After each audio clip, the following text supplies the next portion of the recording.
what's underground near your house, how to navigate the state's new map of oil and gas flow lines. Another piece of old Denver is closer to being washed away by development. It's a wave that's hard to push against. Coloradans' key roles in the impeachment trial today. Bike advocates admit they know why so many drivers don't like them. They're listening, as well as talking. And an idea. What if drug companies had to offer some kind of justification before jacking up prices? Just a thought. One of many. On Next. The national news media just want to talk about Derek Jeter today. Let me tell you the story about a kid from Maple Ridge, a most Canadian-sounding place. It's a suburb of Vancouver, British Columbia. That kid pursued the most Canadian of dreams, to someday play professional hockey. But, dreams are rarely pursued in straight lines. This kid plays ice hockey, he plays street hockey, and he was good. But good still needs to buy a ticket to see great play out on the ice. That young man worked hard, but the NHL didn't come calling for him. It was his brother, Kerry, who was drafted by the Canadiens. Now, lucky for Kerry's little brother, Larry, that he was also decent at baseball. Not a very Canadian sport. So un-Canadian, in fact, that Major League Baseball teams weren't even allowed to draft Canadian players at that time. But Larry caught on with a team of cast-off rookie minor leaguers, the Utica Blue Sox. And then it was the Burlington Expos, eventually the Big League Expos, and then on to the Colorado Rockies, where Larry Walker, the wannabe hockey goalie, put up Hall of Fame-worthy stats that were finally honored today with Larry Walker's selection for the Baseball Hall of Fame. A long and winding path across ice and outfields from Maple Ridge to Cooperstown. Transparency. We talk about it often here. Colorado's oil and gas industry has been forced into a new layer of transparency, one that lets us look beneath our feet and our homes and our schools. Our Marshall Zellinger has been exploring the new online mapping tool that lets us see what is buried beneath. And Marshall, this is not super intuitive to use. Because it's the state, right? No, look at, there's all these boxes in white over on the side. There's a lot of dots right here in the center of the map. The system's a bit slow, so I've already cheated it a bit. We'll take you through this through the story, but when you click on the new flow line checkbox, you'll see what popped up. All those dots is what was once unknown. There are now lines where oil and gas pipes are located underground.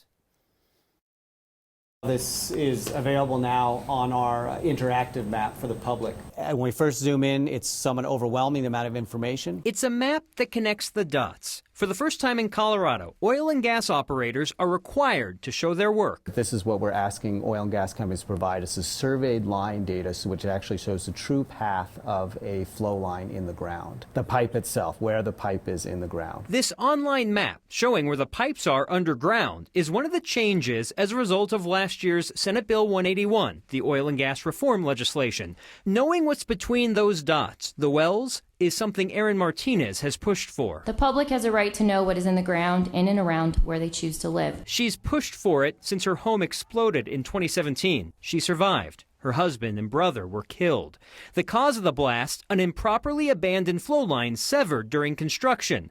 Abandoned flow lines won't be found on this map if they're not known. And you'll notice not every dot is connected yet. We have, I think, well over 100,000 segments now on our maps. And we have about 40% of the forms that have been submitted so far still in process. Oil and gas companies have until December to provide the state the actual location to plot on the map. So how do you use it? First, search COGCC Interactive Map. Click here. Then, don't get overwhelmed. On the left, check the box for flow lines. You can either type an address in or use this Zoom to Rectangle button. Draw a box to zoom in. On the bottom left, you can turn on the most recent satellite imagery. Move around using this hand icon. You can also use the arrow and hover your cursor over a flow line to see who operates it and what flows through it. That's a lot to take in. We've got a step-by-step online, but more importantly, I need to tell you that using this database, Kyle, does not replace calling 811 when you want to dig in the ground. This is completely separate. You still have to call 811. Don't replace it with this. Yeah, I don't know, Jane. It looks like it's north of the house. What do you think? No. Don't play that game. Be safe, people. And if you want a closer look, you can only go so close online. If you want to know exactly where it is near your house, you're going to have to go in person to the state office or possibly your county once they do agree to some confidentiality. They don't want you reproducing things for security and safety reasons. Sure. That makes sense. Knowing exactly down to the foot where a pipeline is might not be the best. All right. Thank you very much, Marshall. Fact. Drug prices keep rising. Fact. That makes a lot of Colorado's legislators angry. Fact. Anger has not amounted to a solution to rising drug prices. Though some legislators, they keep trying year after year. Today, a group of Democrats introduced a new plan to force drug companies to at least inform the state of their logic if they want to increase the cost of certain drugs by more than 10% year over year. Those legislators are using personal stories about drug costs to push their bill because they know so many of you have personal stories. I would hold my EpiPen even as my throat swelled, trying to somehow avoid using it, because if I used it, I had to replace it, and that would have cost my grocery budget for an entire month. One final fact for you. Drug companies are going to lobby against this, like they've done with similar efforts over the last few years. We'll stay on top of where this bill stands. Nearly 4 dozen inmates in Jefferson County will walk free tonight. Budget cuts caused the closure of part of the county jail, and that created overcrowding in the rest of it. 21 low-level offenders were released early over the weekend to free up bed space, and tonight 47 more get out early. Now, we don't yet know who. We don't know what they were in for. We can tell you that everyone who was released over the weekend was eligible for early release, having served at least half their sentence. So then that got us thinking about Arapahoe County, where the sheriff has also said they have overcrowding issues. Today, the head of the Detention Services Bureau told us they are far away from being forced into early releases. If you're hungry for every last little detail of President Trump's impeachment trial in the Senate, you are probably watching that instead of Next. We will give you the cliff notes on what the Coloradans involved are doing. So today, Democratic Representative Jason Crow got up there in his prominent role as a House impeachment manager. He's essentially prosecuting the case against the president. Crow talked about what withholding military aid to the Ukraine meant. He offered it from a soldier's perspective. One of those memories was scavenging scrap metal on the streets of Baghdad in the summer of 2003 that we had to bolt onto the side of our trucks because we had no armor to protect against roadside bombs. So when we talk about troops not getting the equipment that they need when they need it, it's personal to me. We are also watching to see whether Colorado's Republican Senator Cory Gardner at any point breaks ranks from President Trump and GOP leadership. Did not happen today. Gardner voted against allowing witnesses and voted against getting new evidence from the State Department. Getting your government, our government, to release public records, it can be like pulling teeth. But at least dental patients get some kind of numbing or sedation. With public records, everybody's wide awake to experience the hassle of trying to pry loose potentially important documents that you have the legal right to see. Now, Colorado is one of 5 states getting an attorney to help local journalists get you those records. Investigative reporter Jeremy Hahola explains. When journalists get documents that are concealed, very often they reveal a problem that needs to be fixed. And we know from experience, sometimes public officials will not fix something unless you find out it's broken. This is why public records are so crucial. Every day we spend time in 9 Wants to Know getting documents from local governments. Sometimes it's a battle that ends up in court. Lawsuits are extremely rare because newsrooms would rather spend money to pay staff. A multi-million-dollar grant through the Reporters Committee for Freedom of the Press is paying for a full-time attorney to help defend local journalists in Colorado and to take on local governments in court. Local media had to hire attorneys to get access to Columbine shooting documents and to make sure the public had access to court records in the theater shooting. Public records are just that. They're public, and this will give reporters more power to take on government secrets for you.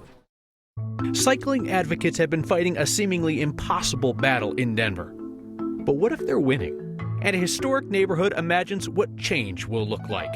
Spoiler alert, it will look like condos. Change always looks like condos. That's next.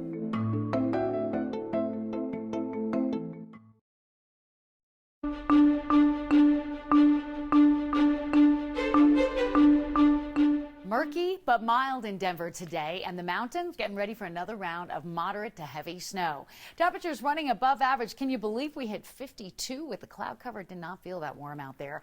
We got another low pressure area sliding in from the northwest, so the gradient between the departing high and the incoming low going to create a bit of wind along the foothills tomorrow. There's another low we're tracking to the south. This one's going to be a mess for our neighbors in Nebraska and Kansas, where there are advisories for snow. These storms seem to skip right over the urban corridor, but the mountains will do very well with 3 to 6 inches of snow on north and west facing slopes. No advisories for travel yet.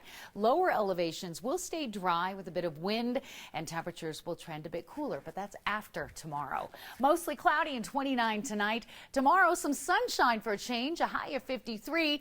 40s for Thursday and Friday, close to 60 both Saturday and Sunday, and maybe, just maybe, some welcome snow for Denver. Maybe measurable snow by Tuesday afternoon. Thank you, Kathy. Denver did not just wake up recently and decide to make it easier to bike around town without getting killed or injured. Consider just the fact that I said that on television. Advocates have changed the conversation around safe streets. They sat down with our Steve Steger today to talk about how far they've come and where they're headed next. Rob Toffness is no squish on Twitter, a member of the Denver Bicycle Lobby. Tenley Williams advocates for safe streets, especially for families who ride. And Nicole McSpirit is a neighborhood captain on bike streets. We first wanted to know what these advocates think moved the needle and got the city listening to their pleas. We're constantly saying the same things over and over again without getting much done. And now we're seeing some things in the plans, the city plans that are going on. A couple of years ago, somebody I knew very well was killed on their bicycle. And then last year, a neighbor was killed on her bicycle. And when that happens, I can't stand silent, and I'm glad that the city can't either. How do you improve that conversation between drivers and cyclists? Because right now it's really just adversarial. For me, so I grew up like in a county, in Larimer County, and we drove to baseball and we drove to school, and you were in a car. And it wasn't until I had this experience of getting down here and getting on a bike that it was like a light bulb went off. I don't know if we could talk for hours, and I don't think you convince someone that's really hardcore about it.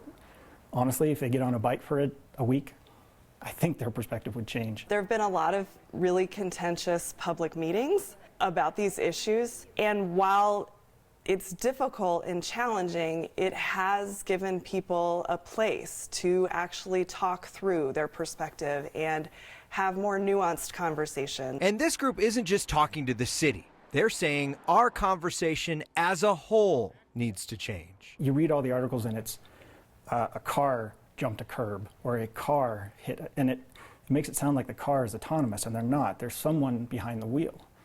And I don't think it assigns blame to say a driver hit a cyclist. Someone was operating a vehicle and that's what happened. That's just a fact. But because we see that language about a car doing it so much, it removes that agency from the operator. And I think that's a little dangerous too. The next YouTube channel has that full conversation, including where the advocates think the city is doing well and where it's falling short. I guess you don't want it to change too much, but some change is good. Change comes to a one-of-its-kind neighborhood in Denver. And a family stuck crawling in I-70 traffic found 5 hours worth of entertainment. A most Colorado thing. Next.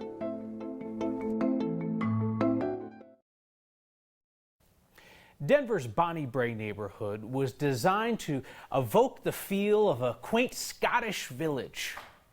I suppose even Scotland has condos now, and the initial concept plan to tear down the Bonnie Brae Tavern and the gift shop next door calls for them to be replaced by a massive 68,000 square foot building with retail space, residential space, restaurants, and parking. Now, this is not a done deal yet, but neighbors told our Mike Grady they are watching closely. Okay. Do you like it on a cone or in a bowl? Bonnie Brae ice cream slingers Are you going to get some? have been asking tough questions for over 70 years. So many things to decide. I haven't seen that many changes, to tell you the truth, which is a good thing. Cindy Pilette is one of the shop's owners. Yep, Philly. Amy Sheridan's been coming here her whole life. Oh, Bales. It's a favorite spot to take her kiddos. We love that it's a traditional ice cream shop. A concept plan for the block across the street shows big changes that may be coming to the neighborhood. The tavern and the dry cleaners carry, and then Wish. that corner is going to be gone too. Potentially making way for 68,000 square feet of housing, restaurants, and retail. A little bit nervous about off-street parking for our customers. And actually one of my thoughts was, okay, if there's not good parking, I'm not going to tell the kids that this is where the ice cream store is, because we're just going to drive by. More residents may mean more ice cream scooped. We want to be good neighbors with our across-the-street neighbors. More. Amy hopes developers will keep the integrity of the area intact. So it's really fun to have traditions to pass down to your kids that you used to do. And if it changes a lot, then you really can't pass on those stories, or they're hard for your kids to imagine. As long as they keep the flavor of the neighborhood in mind in their development. Billy, let me clean off your face. We're looking forward to being good neighbors with them. Okay, you're not even getting anything. For Next, good job. I'm Mike Grady. Want to do your hand? This development is not a surprise. If you watch Next, you know we've been following the trail of paperwork on the Bonnie Braich Tavern for a while. The owner asked for a non-historic designation from the city. That allows for demolition. The neighbors could have stepped in to fight for the historic label, but nobody chose to do that. Hey, congratulations from the Next family to the growing family of State Senator Brittany Pedersen, a guest on this show. She made history over the weekend, becoming the first Colorado State Senator to have a baby while in office. The Democrat and her husband, Ian Silveri, our former political expert, welcomed a baby boy over the weekend. Davis James Silveri, born on Sunday. Dad tweeted today that Davis and Mom are doing amazingly well. There's nothing more Colorado than being stuck on I-70 for hours trying to get to or from the high country. We will salute a family's creativity and Larry Walker next. The most Colorado thing we saw today is a fun way to pass the time in that bottomless pit of misery that is I-70 on a Friday night in January. Rock, paper, scissors, shoot. Rock, paper, scissors, shoot. Rock, paper, scissors, shoot. Rock, paper, scissors, shoot. Oh! I always do rock. How'd you figure that out? Rock always wins. Another victory for the near car over the far car. That is Brooke. Her mom Bonnie took video of their Rochambeau marathon with other people stuck in bumper-to-bumper traffic going into the mountains on Friday. They were going all the way to Grand Junction, and they told us that it took more than 5 hours to get from Idaho Springs to the tunnel. Google Maps says that 25-mile stretch should take you less than 30 minutes. This was a whole family effort in the car to pass the time. Brooke's sister, Abby, held up a sign that asked the passing drivers if they wanted to play rock, paper, scissors, and then Brooke stepped in to finish the deal. We love your suggestions of how to spend the time driving up to the mountains or back, or if you just want to share something that's really Colorado, get our attention with the hashtag #HeyNext. Phil Hahn writes in, thanks for opening the show with Larry Walker. He was my favorite player growing up, and when I heard the news that he got into the Hall of Fame, it took me back to being 10 years old for a brief moment. Frank Gross writes in to say simply, roads are for automobiles. Okay, all right. Well, I hope when you take your automobile wherever you're going, Frank, that you have no occasion to cross it on foot, because I hope you, sir, stay safe. Andrea Crawford writes in tonight and says, hey, Kyle, we haven't heard much about the drones over Colorado lately. Are they gone? They're not gone, Andrea, but we just don't have a solid answer of what's going on. That and the fact that when the state sat down and really looked into the complaints, they found that most of the recent ones were people staring at stars and planets and planes. See you next time.